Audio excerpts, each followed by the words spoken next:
जय माता दी मित्रों, हमारे YouTube चैनल में आपका हार्दिक स्वागत है। आज मैं आपको बताऊंगा कि किस प्रकार से जो ये तांत्रिक लोग होते हैं, जो ये बुरी प्रवृत्ति के लोग होते हैं, बुरी सोच वाले लोग होते हैं, कैसे आपका जीवन बर्बाद करते हैं। इनकी पूरी प्रक्रिया क्या होती है, इनका पूरा प्रोसेस क्या होता है, आज मैं वो आपको बताता हूँ कि किस प्रकार से ये कौन सी शक्ति को सिद्ध करते हैं और कौन सी शक्तियों को आपके ऊपर छोड़ते हैं आपका नुकसान करने के लिए।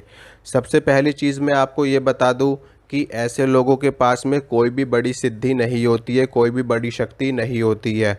ये क्या करते हैं कि ये किसी ऐसे अच्छे अवसर का वेट करते हैं, जैसे कि होली का समय हो गया, दिवाली का समय हो गया, या फिर अमावस्या का समय हो गया, या फिर कोई कोई ऐसी परिस्थिति का ये इंतज़ार करते रहते हैं जिस समय पर किसी जवान व्यक्ति की मृत्यु हुई हो और ये उसकी आत्मा को अपने वश में करने के लिए तत्पर रहते हैं, तैयार बैठे रहते हैं। नहीं तो फिर ये दिवाली की रात में जा कर के, होली की रात में जा कर के शमशान में जाते हैं, वहाँ पर जा कर के ये साधना करते हैं और साधना करके किसी भी भूत प्रेत, डाकिनी शाकिनी को ये लोग सिद्ध कर लेते हैं।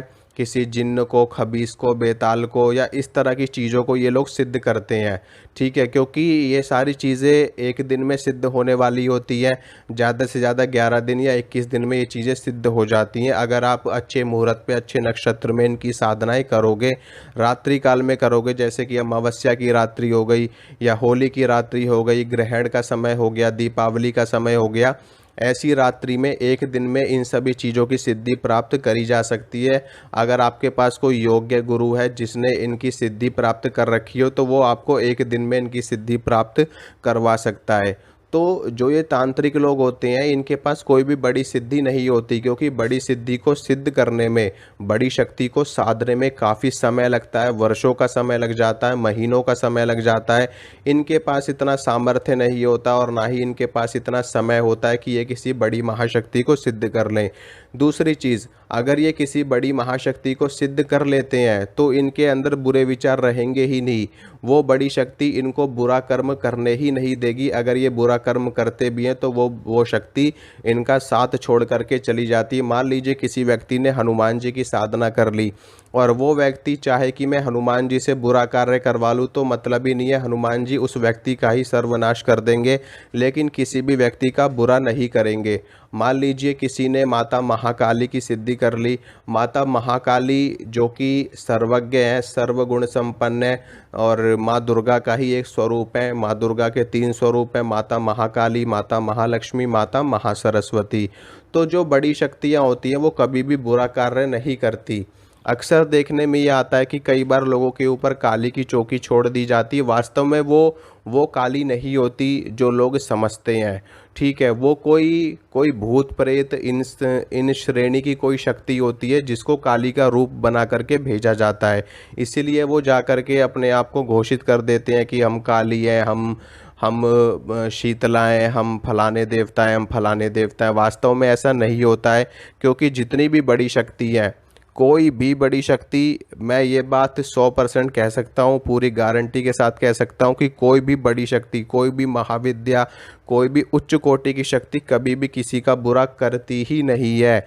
ऐसा हो ही नहीं सकता कि कोई साधक उनको सिद्ध कर ले और वो उनसे बुरा कार्य करवा ले। वो शक्ति तत्काल मना कर देगी। और अगर कोई ज़बरदस्ती करता भी है कि नहीं, आपको इसका नुकसान करना है, आपको इसको मारना है, आपको मतलब इसके परिवार पे नुकसान करना है, तो वो शक्ति मना कर देगी। और अगर फिर भी वो नहीं मानते तो वो उस साधक का साथ छोड़ करके शक्ति चली जाती है, बल्कि उस साधक का ही जीवन बर्बाद कर देती है। बुरा कौन करते हैं? बुरा ये सभी लोग करते हैं, भूत प्रेत, चुड़ैल, डाकिनी शाकिनी, जिन्न, खबीस, बेताल, ये सारी शक्तियाँ होती जिनको ये तांत्रिक लोग वश में करते हैं, शमशान में जा कर के इनको सिद्ध करते हैं और फिर इनको बुरा करने के लिए छोड़ते हैं किसी भी व्यक्ति के ऊपर।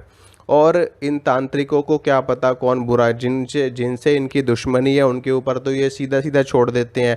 नहीं तो ज़्यादातर यही देखा गया है कि जो आपसे जलने वाले लोग हैं, आपसे चिढ़ने वाले लोग हैं, आपसे ईर्ष्या करने वाले लोग हैं, वही लोग इनके पास जा कर के आपके ऊपर तंत्र क्रिया करवाते हैं। ज़्यादातर देखने में यही आता है कि आपके रिश्तेदार हो सकते हैं, उसमें आपके जान पहचान वाले हो सकते हैं, आपके आस पड़ोस वाले हो सकते हैं या कोई भी हो सकता है जो आपसे ईर्ष्या करता हो, जो आपसे जलन करता हो, जो आपका नुकसान करना चाहता हो, या फिर जिसके ऊपर पहले से तंत्र हुआ हो और वो अपने तंत्र को निकलवा करके आपके ऊपर डलवाना चाहता हो।